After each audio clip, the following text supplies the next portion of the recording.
Good afternoon. I am John Harder, and I'm addressing the Billion Coin community. This is another live broadcast on YouTube or Google, and the title of this hangout is how to advance the harnessing of free energy. How to advance the harnessing of free energy. All right, so yeah, how do we go about this? Well, let's dive in. So I've got a few outlines that I want to follow in this hangout. Okay, so setting realistic goals. Setting realistic goals. Believe that you will achieve. Reject the idea of excuses. Challenge every negative thought. Never base your future on your past.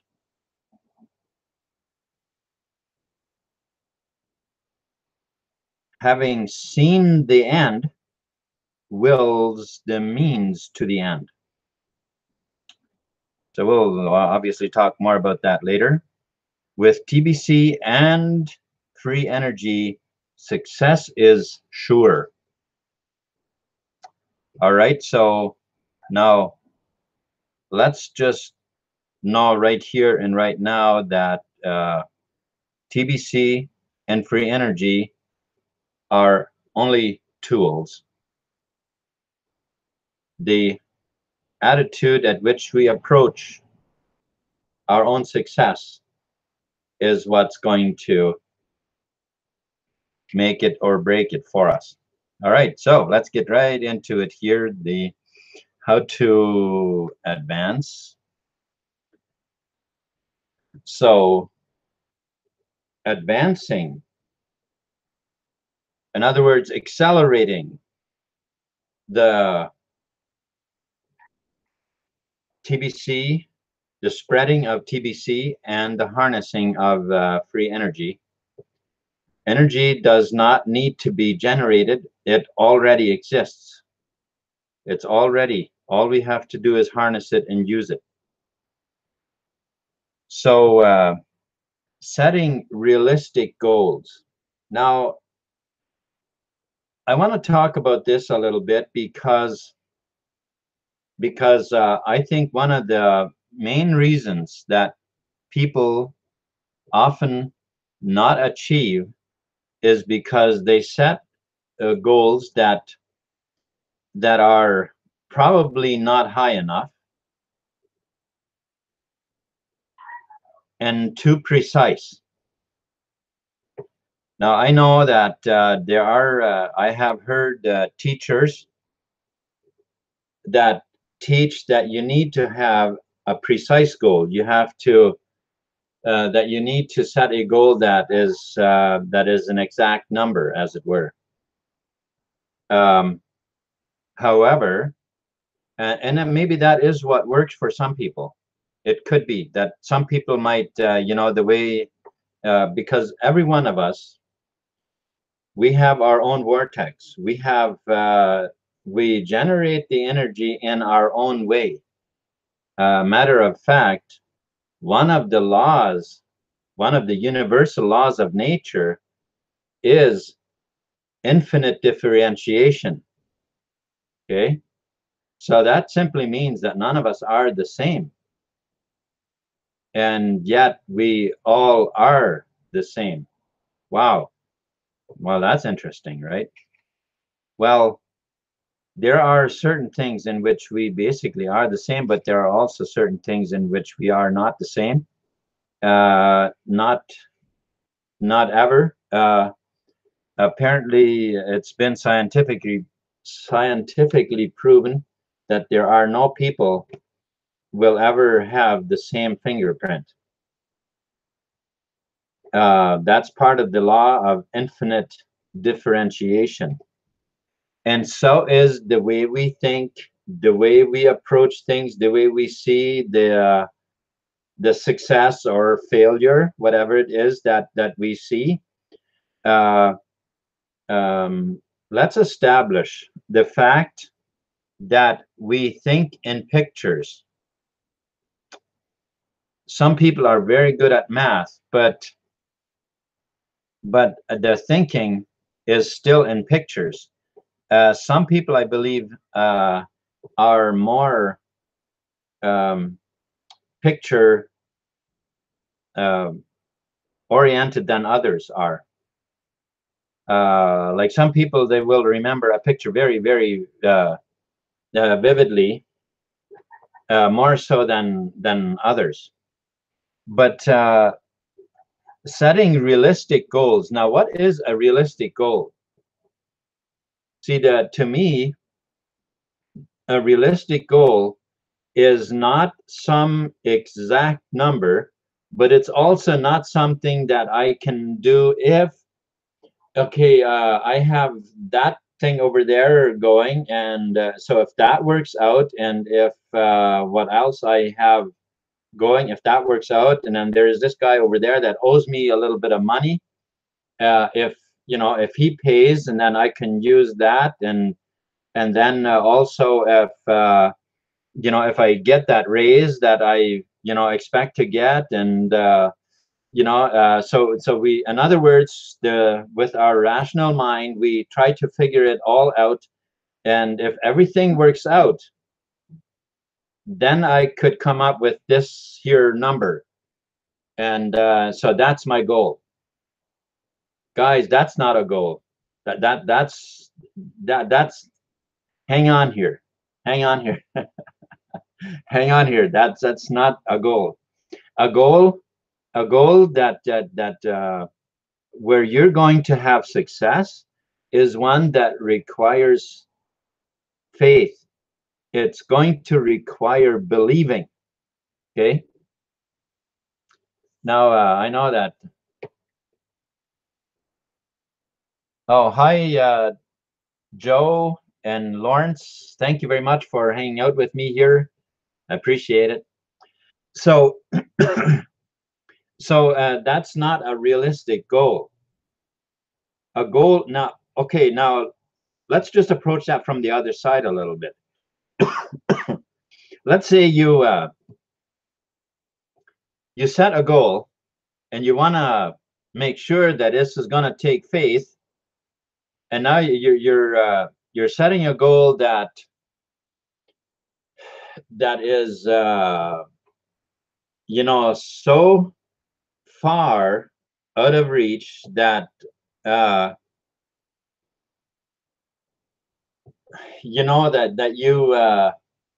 you basically, I mean, let's face it, you do want to believe, right? You want it to require faith, but now you're setting this goal so high that your subconscious will basically tell you that this isn't going to work out. Okay, so there is this gut feeling that we can always trust. Always. How did Napoleon Hill say it? You're not. He didn't call it gut feeling. He called it.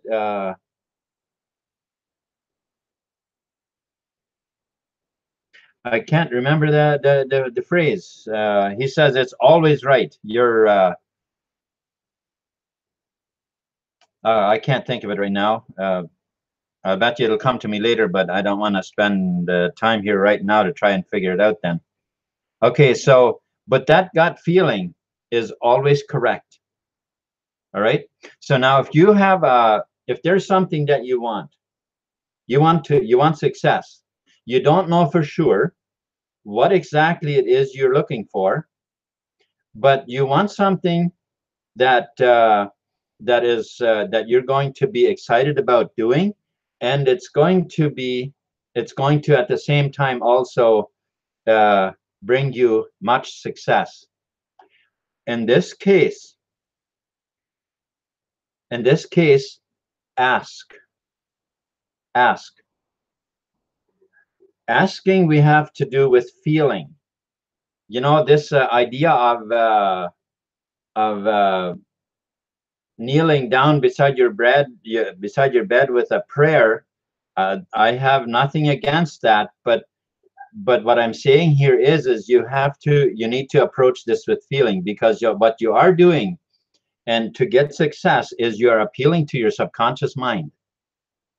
That's where your success or failure lies.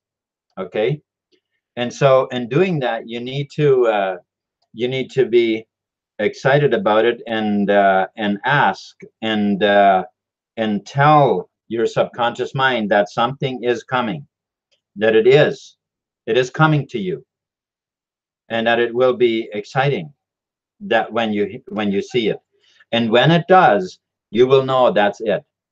You just absolutely know, because it's a very, very clear picture. You are excited about it. It is something that that just comes very clear. And then when you set a goal, now you have something to set a goal for. See the end result. Don't put a number on it. I mean, if you feel better putting a number on it, by all means, put a number on it.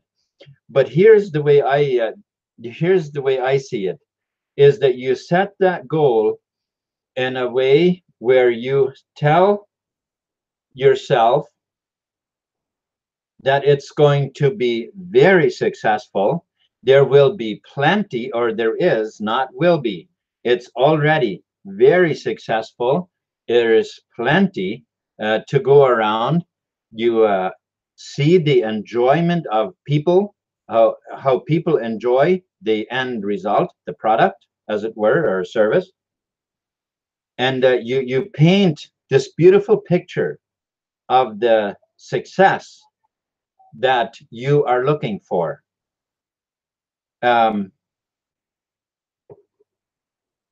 If you are a Bible reader, there's a phrase in the Bible that says, the first shall be last and the last shall be first. Okay, what that is telling you is that the beginning and the end are the same. Okay, the way you see it in your mind is what the end result will be. Now, if you see failure in your mind, guess what? The end result will be failure. You can do whatever you want, but unless you change that picture, the end result is going to be failure, because that is what you are seeing. That is what you're producing, because that's what you're seeing. What you see in your mind is the vibration that you generate. Okay, and so that's the picture that it's going to be. Now, the beginning and the end are the same. So make it a picture of success and plenty, and see the joy that the joyful customers or clients, or whatever the endeavor is that you are approaching. And so see the success in your mind.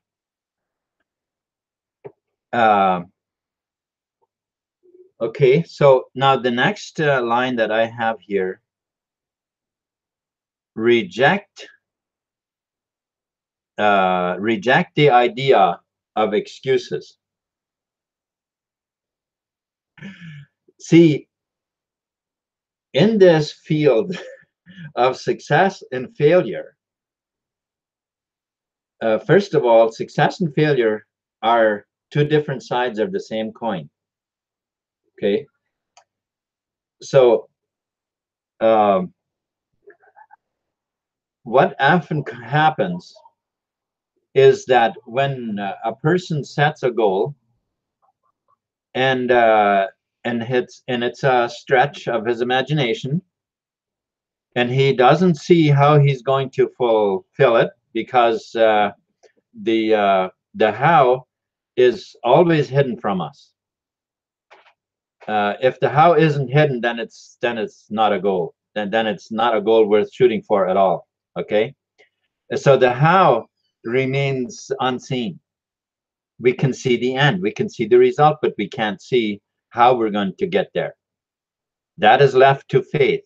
Okay, to the beliefs. Now, here's what people do sometimes. They can't quite see how they're going to do it and what's, and so they, instead of doing the visualization and being open to every idea that comes along and act on it, instead they think of things that they're going to the excuses that they're going to come up with if it doesn't fulfill. Guys, that's a perfect recipe for failure. It's a perfect recipe. Not only is that a recipe for failure, but now you have also already figured out your recipe for the next project. You've also already laid the groundwork for the next thing that you're going to try. Does that make sense? So, the idea of excuses can never be part of the equation when you are setting a goal or when you are working on achieving that goal. So the next point I have is challenge every negative thought. Very important, because past failures, they tend to creep over into every new endeavor, and they bring along their negative seeds that are going to undermine your objective. So let's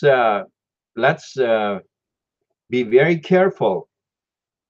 Don't let any negative thoughts come in and plant their seeds. So what you do is you don't go and beat yourself up when they come, because if you do that, then you have just allowed that seed to take root. Instead, challenge it. Just ask yourself, where does this idea come from? Is it even my idea? Is the where does this thought, have I heard it somewhere? Has somebody said it? Did I pick it? How did I pick it up? Where does it come from? Like, is it even part of me? And you see, once you analyze it, you can actually dismiss it for good. You can simply say, okay, so this idea, wherever it comes from, it's no longer part of me. It's no longer part of my paradigm. It needs to leave. Okay. By the way, this is also very, very important, and I'm going to inject it right here. Okay. Never fight with it. Never fight with any idea, because as soon as you create enmity between anything that you are trying to achieve, and you are creating resistance between whatever it is, a thought, or whatever it is, as soon as you put up a fight, you are on the losing side.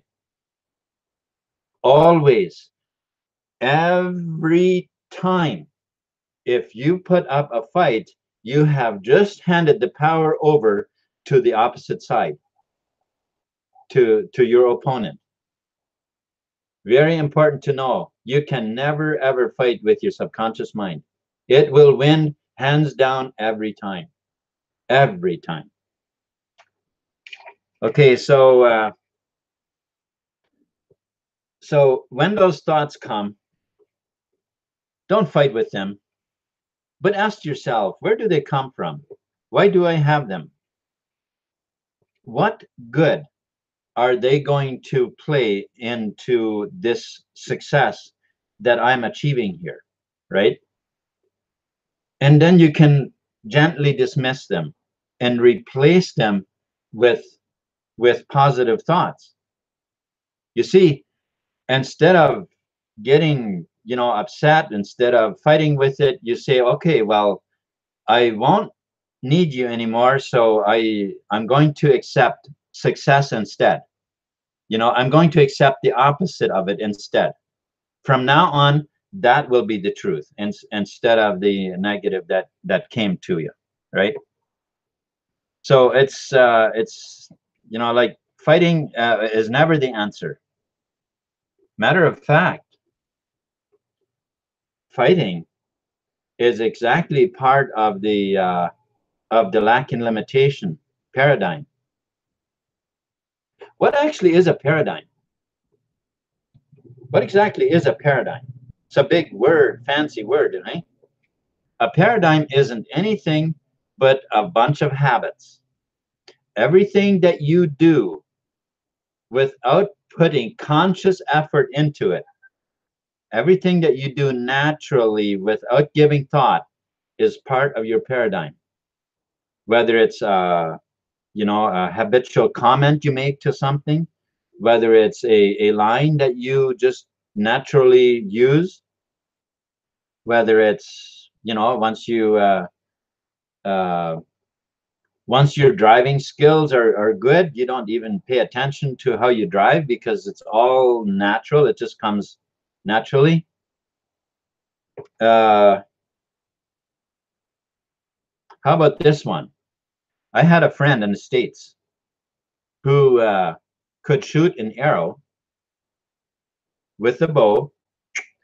He'd shoot an arrow, and I would say it was from about probably about 30 yards, maybe something like that.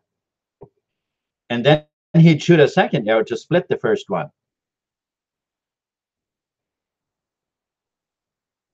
That's the paradigm. It's the subconscious. It's the subconscious. Once you get so good at a practice that you can hit every time the way you want it, then you have mastered that part of your paradigm. And it is true every time. It works. All right, so the next one that I have here: never base your future on your past. Oh man,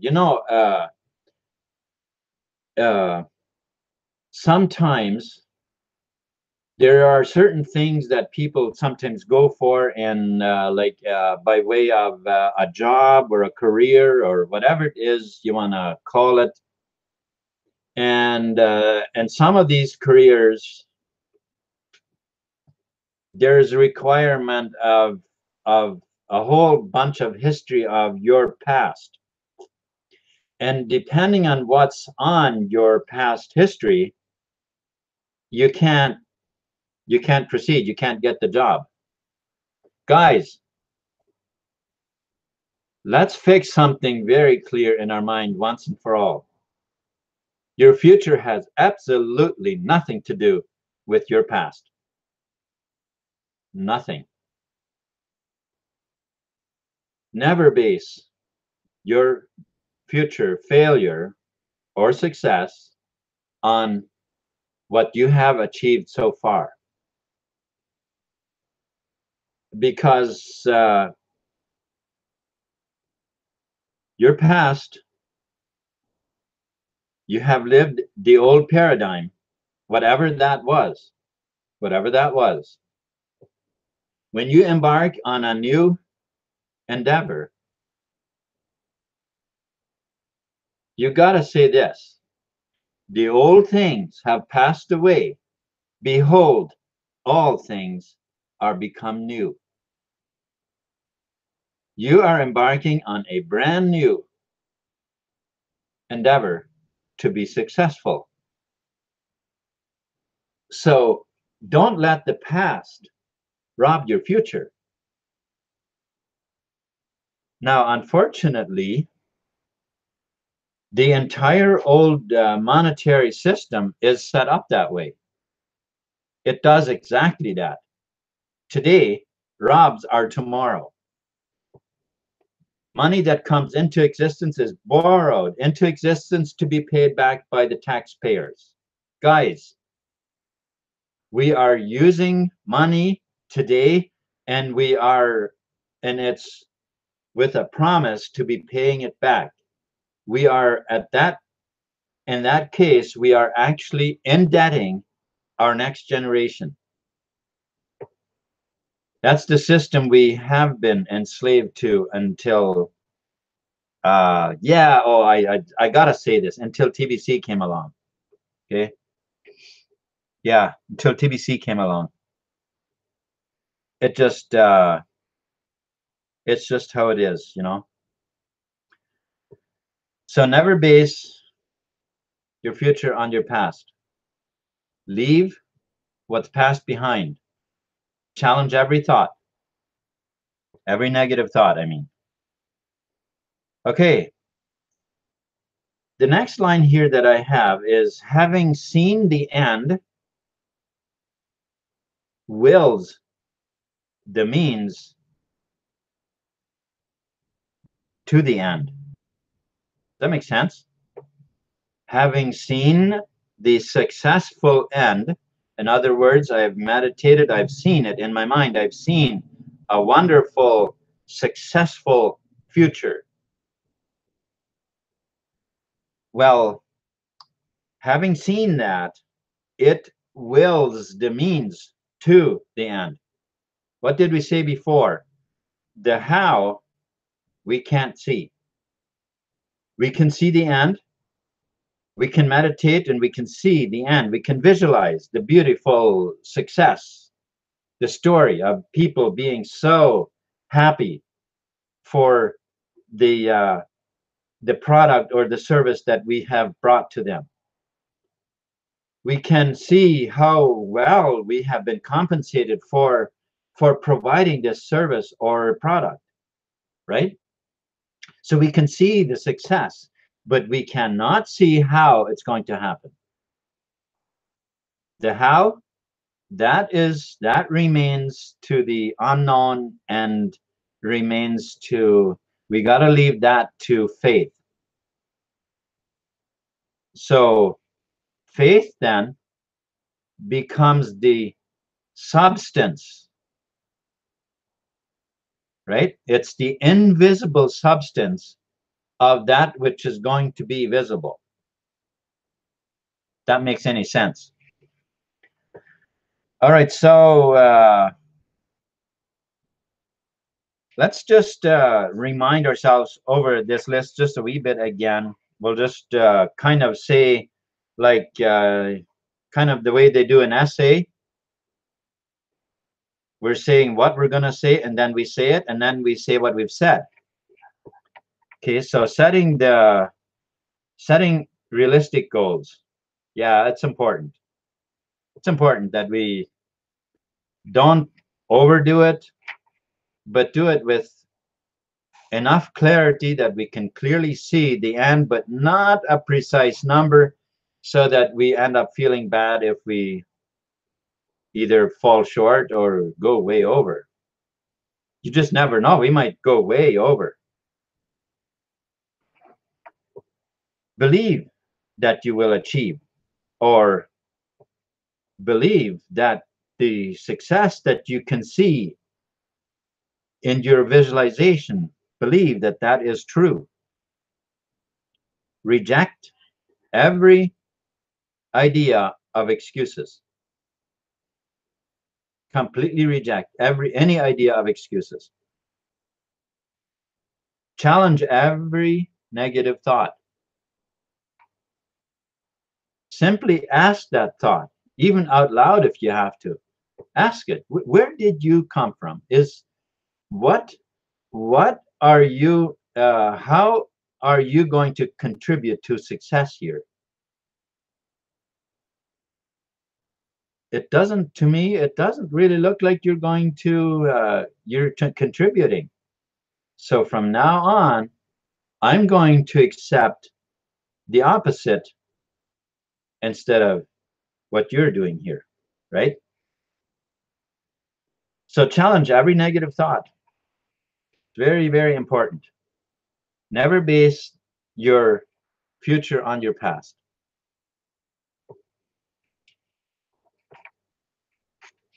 Again, having seen the end wills the means to the end. In other words, you've seen the end clearly, you've seen the success. Every idea that you're going to need to fulfill that is going to come to you. Every idea that you need, they will all come. When an idea comes, then you must act. Never go and jump with excitement as if your life depends on it. Here's one thing that I can tell you about the subconscious mind. It will give you everything you need, but you can never push it. You cannot push your subconscious mind. If you want an answer because you are scared that the answer isn't going to come, guess what? You can forget it, because you're not going to get an answer. Okay?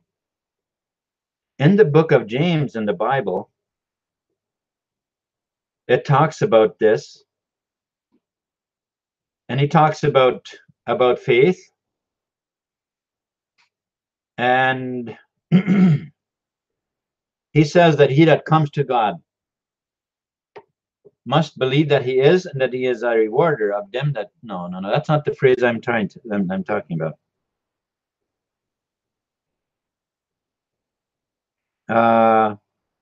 I'm sorry, the thought has left me right now. I do know what it says, and I just can't quite phrase it right now, and I don't want to misphrase it. Well, I can tell you this though.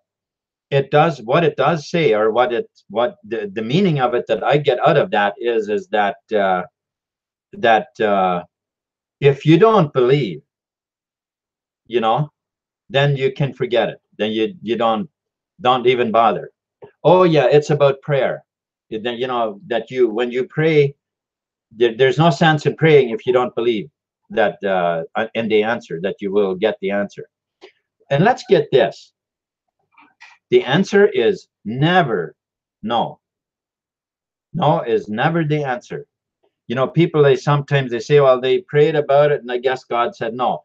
Well, that's not how it works.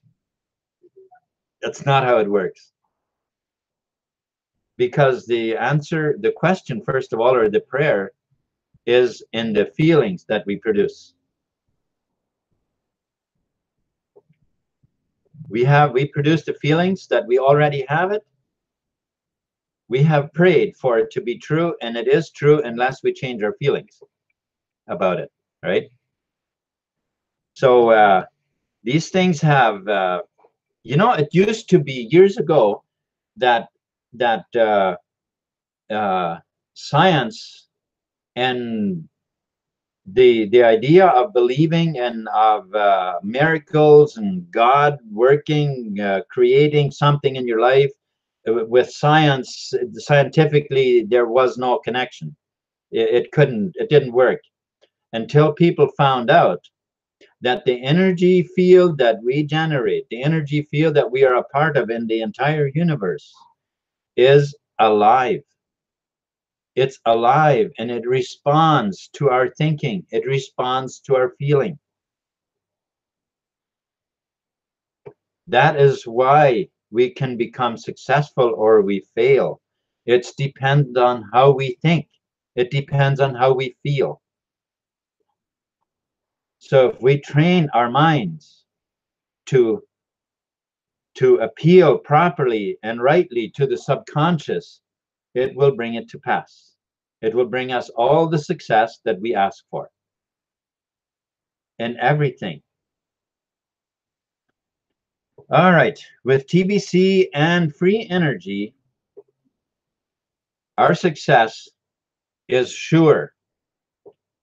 But let's not leave that empty ended here, because it takes these are very good tools. These are very good tools, but let's use those tools and then apply the knowledge of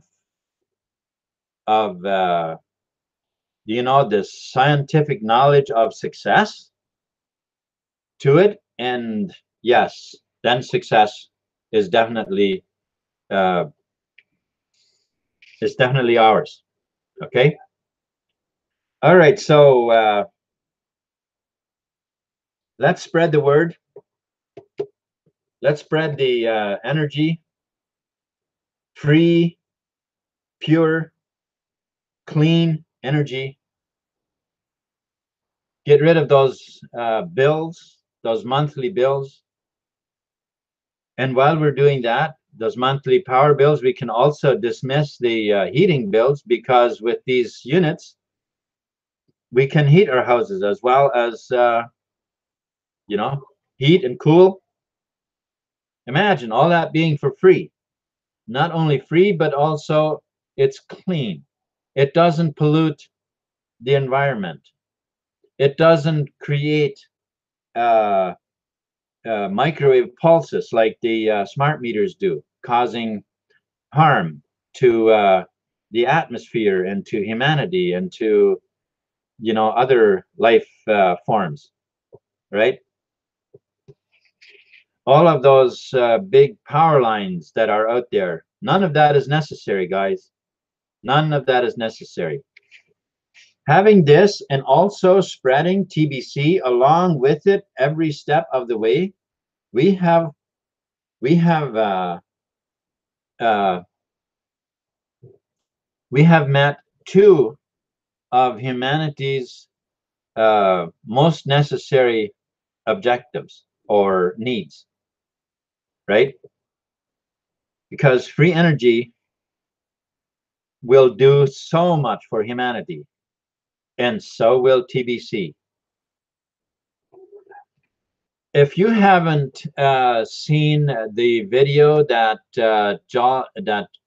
Jules Ann had made, that is on the blog, it showed up on the blog. I would advise that you watch that. Take a little time and watch that video. I did, and I was quite impressed. She was mentioning quite a bit of what people are doing with TBC already. You know, I mean, by way of making use of it, because that is one of our biggest challenges right now, is to find ways to use TBC. Some of us have a lot of it, and yeah, we want to use it, right? So so that's a very good video to watch for to get some great ideas there, right? Okay, well, thank you very much for hanging out with me, Joe and Lawrence, and